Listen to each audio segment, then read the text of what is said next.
أعوذ بالله من الشيطان الرجيم بسم الله الرحمن الرحيم إنا نحن نزلنا الذكر وإنا له لحافظون۔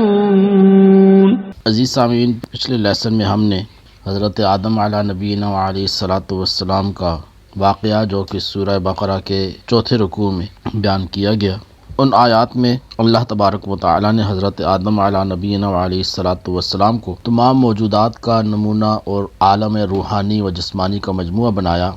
اور فرشتوں کے لیے حصول کمالات کا وسیلہ بنایا، تو انہیں حکم فرمایا کہ حضرت آدم علیہ الصلاۃ والسلام کو سجدہ کریں، کیونکہ اس میں حضرت آدم علیہ الصلاۃ والسلام کی فضیلت کا اعتراف ہے۔ اللہ تبارک و تعالی نے تمام فرشتوں کو سجدہ کا حکم دیا، ملائکہ مقربین سمیت تمام فرشتوں نے سجدہ کیا، لیکن شیطان نے سجدہ کرنے سے انکار کر دیا اور تکبر کے طور پر یہ سمجھتا رہا کہ وہ حضرت آدم علیہ الصلاۃ والسلام سے افضل ہے، اور اپنے اس باطل عقیدے، حکم الہی سے انکار اور تعظیم نبی سے تکبر کی وجہ سے وہ کافر ہو گیا۔ حضرت آدم علیہ السلام اور ابلیس کا واقعہ قرآن کریم کی 7 مختلف صورتوں میں بیان کیا گیا ہے۔ اس واقعہ سے معلوم ہوا کہ تکبر ایسا خطرناک عمل ہے کہ بعض اوقات بندے کو کفر تک پہنچا دیتا ہے، اس لیے ہر مسلمان کو چاہیے کہ وہ تکبر کرنے سے بچے۔ حضرت عبداللہ بن مسعود رضی اللہ تعالیٰ عنہ سے روایت ہے کہ حضور نبی کریم صلی اللہ علیہ وسلم نے ارشاد فرمایا، تکبر سے بچتے رہو، کیونکہ اسی تکبر نے شیطان کو اس بات پر ابھارا تھا کہ وہ حضرت آدم علیہ الصلاۃ والسلام کو سجدہ نہ کرے۔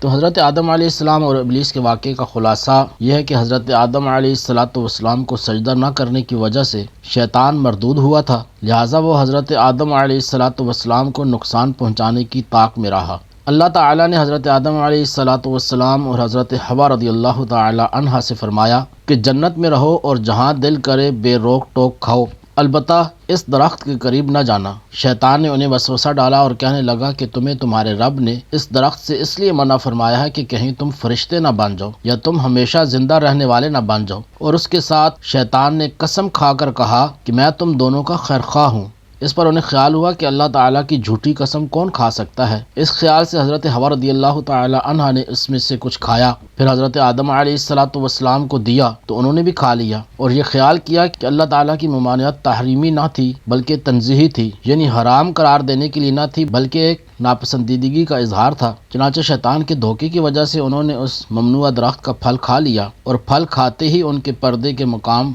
بے پردہ ہو گئے، اور وہ اسے چھپانے کے لیے ان پر پتے ڈالنے لگے۔ اس وقت اللہ تعالیٰ نے فرمایا، کیا میں نے تمہیں اس درخت سے منع نہیں کیا تھا، اور میں نے تم سے یہ نہ فرمایا تھا کہ شیطان تمہارا کھلا دشمن ہے؟ اس کے بعد حکم الہی ہوا کہ تم زمین پر اتر جاؤ، اب تمہاری اولاد آپس میں ایک دوسرے کی دشمن ہوگی اور تم ایک خاص وقت تک زمین میں رہو گے۔ زمین پر تشریف آوری کے بعد حضرت آدم علیہ الصلاۃ والسلام ایک عرصے تک اپنی لغزش کی معافی مانگتے رہے، حتیٰ کہ اللہ تعالیٰ نے آپ کو چند کلمات سکھائے۔ پھر جب آپ علیہ الصلاۃ والسلام نے ان کلمات کے ساتھ توبہ و معافی کی درخواست کی تو وہ قبول ہوئی۔ تو آئیے ان آیات کا لفظی اور بامحاورہ ترجمہ سن لیتے ہیں۔ اعوذ باللہ من الشیطان الرجیم، بسم اللہ الرحمن الرحیم، رب یسر ولا تعسر وتمم بالخیر وبک نستعین۔ وَإِذْ قُلْنَا لِلْمَلَائِكَةِ اسْجُدُوا لِآدَمَ فَسَجَدُوا إِلَّا إِبْلِيسَ، واو معنی اور، اذ جب، قلنا ہم نے کہا، للملائکۃ فرشتوں سے، اسجدوا تم سجدہ کرو، لآدم آدم علیہ السلام کو، فسجدوا تو سجدوا انہوں نے سجدہ کیا، الا مگر، سوائے، ابلیس شیطان، ابا واستکبر ابا اس نے انکار کیا، واستکبر واو معنی اور، استکبر اس نے تکبر کیا، وکان من الکافرین واو معنی اور، کانا ہو گیا، من الکافرین من سے، الکافرین کافروں۔ اور یاد کرو جب ہم نے فرشتوں کو حکم دیا کہ آدم علیہ السلام کو سجدہ کرو تو ابلیس کے علاوہ سب نے سجدہ کیا، اس نے انکار کیا اور تکبر کیا اور کافر ہو گیا۔ وَقُلْنَا يَا آدَمُ اسْكُنْ أَنْتَ وَزَوْجُكَ الْجَنَّةَ، وَقُلْنَا واو معنی اور، قلنا ہم نے کہا، یا آدم اے آدم، اسکن تم رہو، انت تم، وزوجک واو معنی اور، زوجک تمہاری بیوی، الجنت جنت میں، وکلا واو معنی اور، کلا کل کا معنی ہوتا ہے کھاؤ، اور کلا تم دونوں کھاؤ، منہا اس میں سے یعنی جنت میں سے، رغدن روک ٹوک کے بغیر، حیث جہاں، شئتما تم دونوں چاہو، ولا تقربا هذه الشجرة فتكونا من الظالمین، و معنی اور، لا تقربا قریب نہ جانا تم دونوں، هذه الشجرة هذه اس، الشجرة درخت کے، فتکونا